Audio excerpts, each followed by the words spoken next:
Lots of folks watch horror movies just for fun. You know, those scary films that give you a thrill for about 90 minutes. You can enjoy the fear because you know it's all made up. Take the 2001 movie Jeepers Creepers, for instance.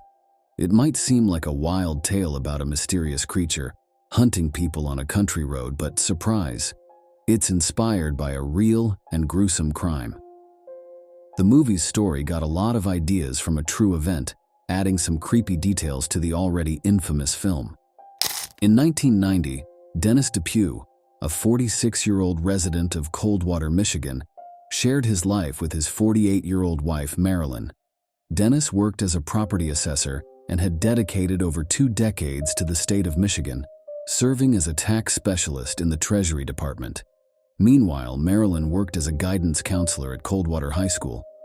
Despite being married for 18 years and raising 3 children together, their marriage was far from blissful. Throughout the years, Marilyn observed Dennis becoming increasingly withdrawn. Tensions escalated when Dennis accused his wife of turning their children against him. However, their children also noticed Dennis's peculiar behavior and started distancing themselves from him. Marilyn, sharing her discontent with friends, expressed her desire for a divorce. This had been on her mind for quite some time, and in 1989, she took the step to file for one. When discussing the divorce with her attorney, Marilyn revealed that Dennis was making efforts to disrupt her life and restricting her decision-making autonomy. Described as a controlling man, Dennis struggled to accept the breakdown of their nearly 2-decade-long marriage. Despite his attempts to salvage the relationship, the divorce was ultimately concluded in December of the same year. Dennis was granted visitation rights every 2 weeks, but the children were often hesitant to spend time with him. Despite being provided access to the guest house for use as an office, there were suspicions that he used it as a means to exert control over his family.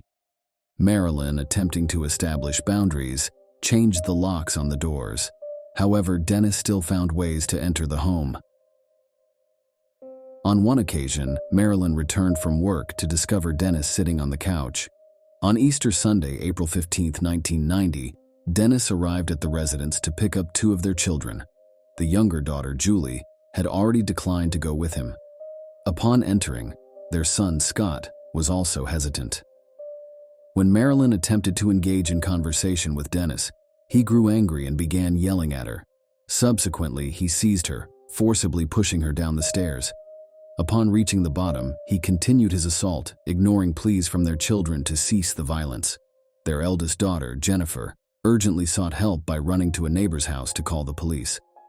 Dennis then carried the severely injured Marilyn to his waiting car outside, assuring their children that he was taking her to the hospital. However, they never reached their supposed destination, triggering an immediate and widespread search for them.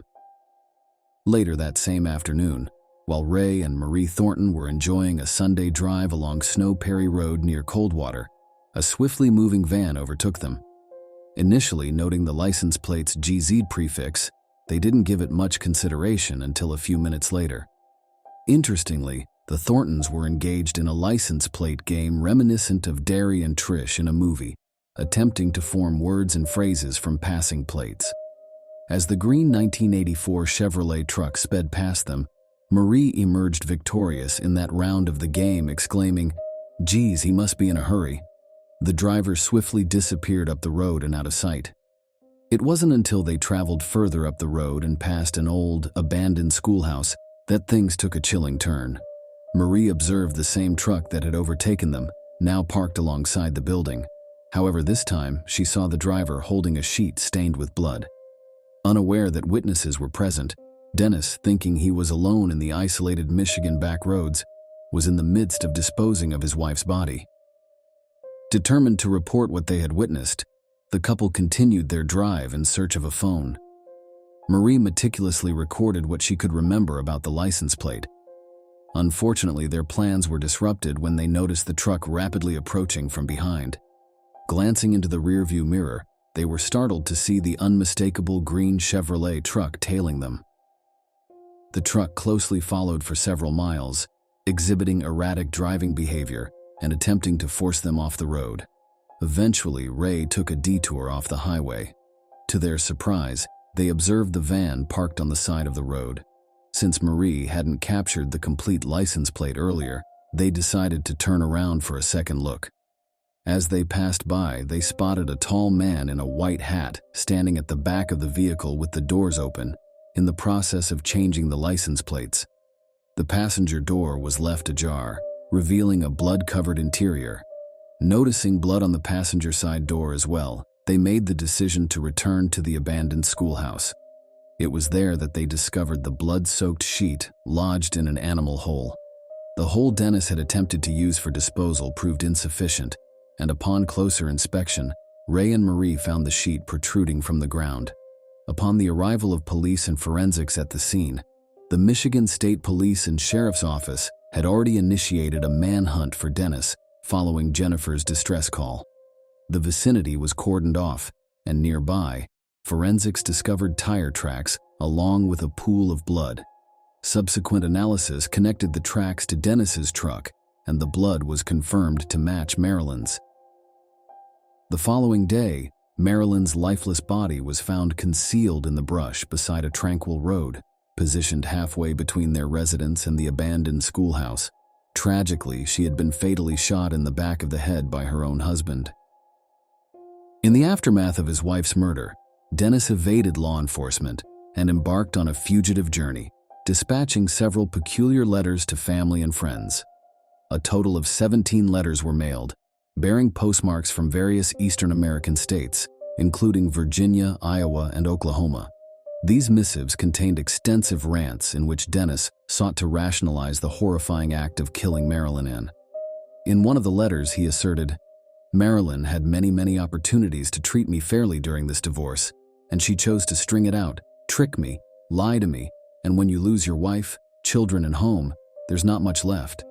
I was too old to start over."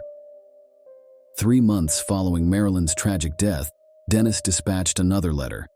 This time, the communication spanned 13 pages, featuring quotes from the Bible and delving into more ramblings.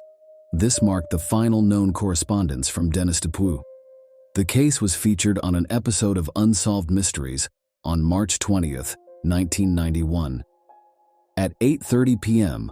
on the night of the broadcast, exactly 1 year after the murder, a woman named Mary returned to her home in Dallas, Texas. She noticed her boyfriend's van parked in the driveway, an unusual sight as he typically kept it inside the garage. Upon entering, her boyfriend, Hank Queen, informed her of his imminent departure due to his mother's illness. Hank, feigning interest, kept a watchful eye on the Unsolved Mysteries episode playing on the TV. Simultaneously, he gathered his clothes and personal belongings, strategically packing them into a suitcase. Requesting sandwiches from her in the kitchen served as a distraction tactic to prevent her from witnessing the second half of the show, which featured a man named Dennis Depue, wanted for the murder of his ex-wife. A few minutes later, Hank left in his van, bidding farewell with a wave that left the woman with a lingering sense of suspicion about their future encounters. It was Mary's friend who took the initiative to contact the hotline, identifying her friend's boyfriend as Dennis Depue. She provided the operator with his license plate number, which, coincidentally, matched the false license plate number that law enforcement already associated with Dennis Depue. Mary and her friend also shared insights into their speculations about Dennis's potential destination. Dennis embarked on a frantic 4-hour drive, racing into Louisiana and crossing the Mississippi state border. Louisiana state troopers identified his van, initiating a 15-mile high-speed pursuit. Despite breaking through 2 police barriers, Dennis adamantly refused to pull over. Warren County Sheriff Paul Barrett instructed his team to shoot out the truck's tires if they couldn't apprehend Dennis, and they succeeded, targeting both back wheels. Persisting with determination, Dennis managed to drive on the rims for half a mile before the vehicle finally succumbed and came to a halt just before 4 a.m.